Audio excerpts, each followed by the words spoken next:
tecnologia arcaica di cui vedete il paramento, quello che rimane un paramento, non sappiamo ancora se ci fosse un altro paramento esterno e quindi teoricamente io sarei all'interno del nuraghe, quello dobbiamo scoprirlo ancora scavando, però è interessante perché proprio abbiamo l'evoluzione di quella che è stata l'architettura nuragica, quindi partendo da un nuraghe di tipo arcaico, una sorta di muraglia che rifasciava il tor granitico, quindi la roccia naturale, e all'interno avevamo delle piccole nicchie, dei piccoli ambientini, ma in un secondo momento è stato innalzato al di sopra una torre nuragica con i canoni architettonici che poi sono quelli che ritroviamo in tutta la Sardegna, quindi con la torre a tronco di cono. Perché questo? Perché il nuraghe nasce come un sistema di occupazione territoriale con la quale la comunità esprimeva la propria capacità e quindi determinava il proprio l'essere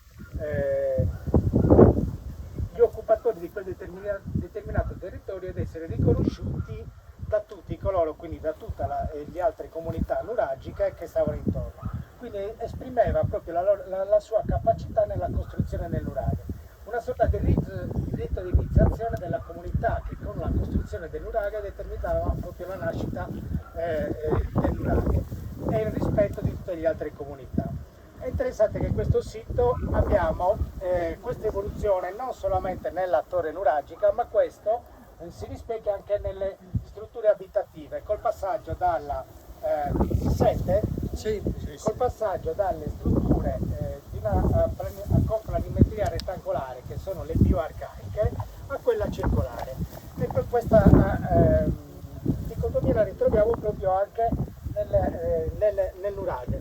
Il Talcavanne è al momento l'unico sito in Sardegna dove si può vedere questa evoluzione.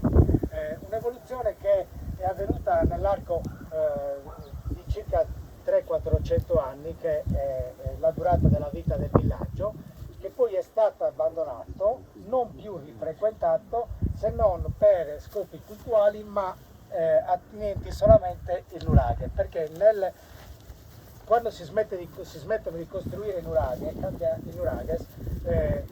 proprio la società in Sardegna. E il passaggio è proprio quello che determina anche il cambiamento dal punto di vista architettonico. Non ha più importanza il nuraghe, ma nascono nuovi luoghi di culto che sono i pozzi sacri. È la cosiddetta età dei progetti, fondamentalmente, che in questo periodo noi non abbiamo, li abbiamo solamente successivamente. Riguardante questo periodo abbiamo solamente la rifrequentazione del nuraghe, quindi il sito ha fortunatamente conservato questo passaggio che è determinante per la comprensione proprio dell'evoluzione della civiltà nuragica.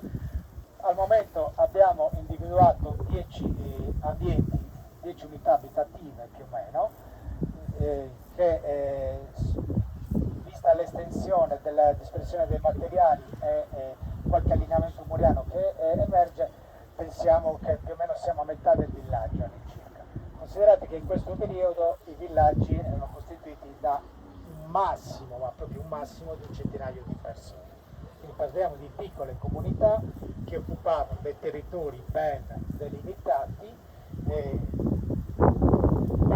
vivevano in completa simbiosi con le comunità circostanti.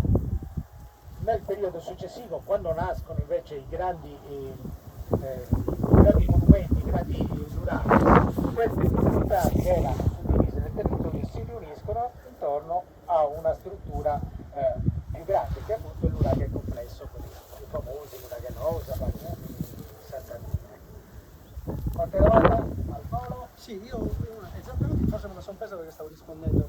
L'insediamento dove il villaggio rispetto a dove siamo, dove si estende esattamente? Al momento l'insediamento si Questa estende. La parte che abbiamo indagato è suddivisa in due settori che sono stati indagati nel 2005, iniziati a indagare nel 2005, poi noi abbiamo ripreso nel 2013, che sono il settore nord e il settore invece ovest, che è questo qua. E il villaggio sembra che si ripartisse in tutta questa da fascia. È diviso in due settori, ma semplicemente perché si è iniziato a scavare in due parti differenti. Ok? Sicuramente tra i due settori c'è una continuità del villaggio. Poi in questa zona... Scusa, le due continuità sono dello stesso periodo? No, non c'è differenza tra i materiali, non abbiamo alcuna differenza.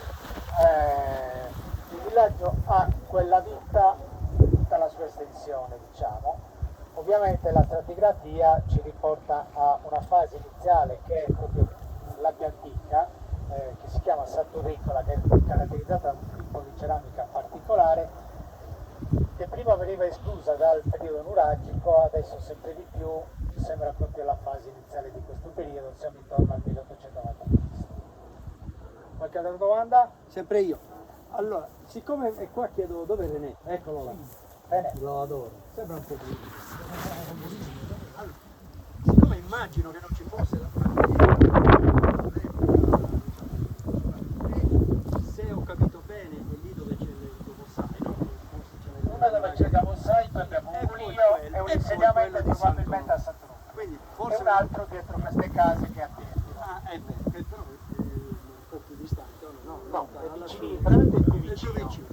Sicuramente Ah no, quello che dicevo, verso andato verso Cioè, il resto del Nuraghe stai dicendo, cioè, andando dopo no, verso quelli la sono Rimagna. lontani, ma ce ne lontani. sono molti in mezzo. Là ce ne sono tanti, sì.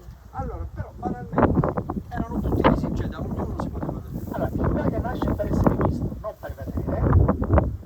Cioè, se vuoi immaginarti una situazione come questa, immaginatela perché c'è il nuvolo, però se immaginate che in mezzo c'è boscaglia, perché il bosco fa parte delle risorse fondamentali, quindi è impossibile vedere. Chiunque è andato a Nuraghe Mireu, per dire, se guarda oltre non vede chi arriva, ma sicuramente tutti vedono il Nuraghe. Il Nuraghe è il simbolo della comunità, quindi deve individuare la comunità, quindi deve essere visto. È per quello che si vedono i Nuraghe e poi nasce l'idea che tra un Nuraghe e l'altro comunicassero.